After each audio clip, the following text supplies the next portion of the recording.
I'm coming at this from the perspective of a content creator, someone who wants to use 360 cameras to make media that can only be consumed by head-mounted displays. This isn't a hardware review or even an unboxing video. There are plenty of people that can give you what you need. This is the Oculus Go.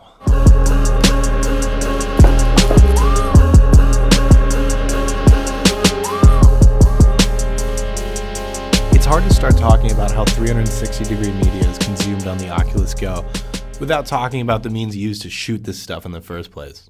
360 cameras have really come a long way from the days of the GoPro Omni, Ricoh Theta, and the Gear 360. Cameras like the Insta360 Pro make it not only easier to capture super cool images, there are software sets that make stitching a much less painful experience. But not everyone has $3,800 to buy a 360-degree camera. Enter options like the GoPro Fusion.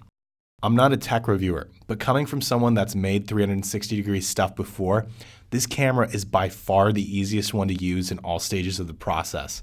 The real question is, would you buy a VR headset for $200? I bought like all of my Xboxes for more than that. There isn't really that kind of platform established yet for virtual reality or augmented reality. Now, Joe brings up an interesting point. Really the most important thing out of all of this. Platforms. Platforms are important to people like you and me. YouTube, Vimeo, and at one time, Vine, rest in peace, are platforms that host user-generated content like this video right here. So it would only make sense that these platforms are the one-stop shop for us to upload our super cool 360 videos. Well, it's kind of complicated. Let's talk about mobile VR solutions first. Google Cardboard has been one of the oldest and consequently most known standards of consuming 360 media for a while. You can buy a super cheap headset, fire up a 360 video on YouTube, drop it in, and you're away. It's still the lowest barrier to entry for this stuff. However, Cardboard isn't ideal.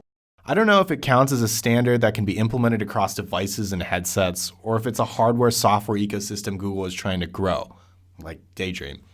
Samsung's Gear 360 devices represent a relatively complete ecosystem. You have cameras, which at one point could only be controlled by Samsung phones, and headsets that only work with Samsung phones. They partnered with Oculus a couple years back to create the software that would run on these phones, and it was a pretty decent solution. Let's talk about desktop headsets. There's the Rift DevKit 1, DevKit 2, the Rift, cool, kind of the same shtick. There's Windows Mixed Reality, feel like that's a completely different video, and the HTC Vive. All of these have relatively similar hardware with differing software sets, but they have to be all tethered to a computer. Ecosystems are the next big point here. If I want to record something with my 360-degree camera and have my friends look at it, can I do that with the Oculus Go?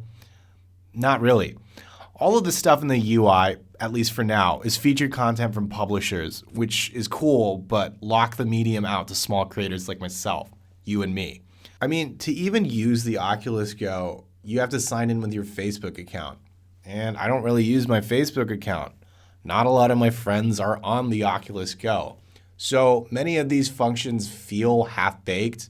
I'm excited to see the possibilities of social VR, but for now, there are very limited options to upload user-generated content, even straight to Facebook's own platforms.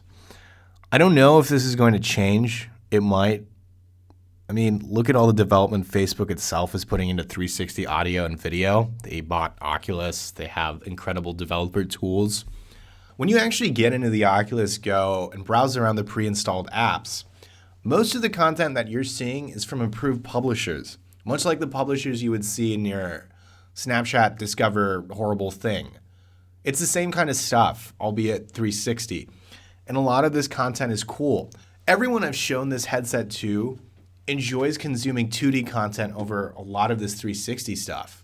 For $200, the most important thing here is that a lot of people that haven't experienced 360 or virtual reality before are going to be. And Facebook is going to be the formative platform for how they interact with 360. Look, I'm excited to see the possibilities of social VR and new types of interactive experiences. But as of now, there are very limited options for user-generated content, even uploading stuff straight to Facebook's own platforms. This might change, but I don't know if it will. If you look at the development Facebook itself is putting into 360-degree audio and video, maybe that means something.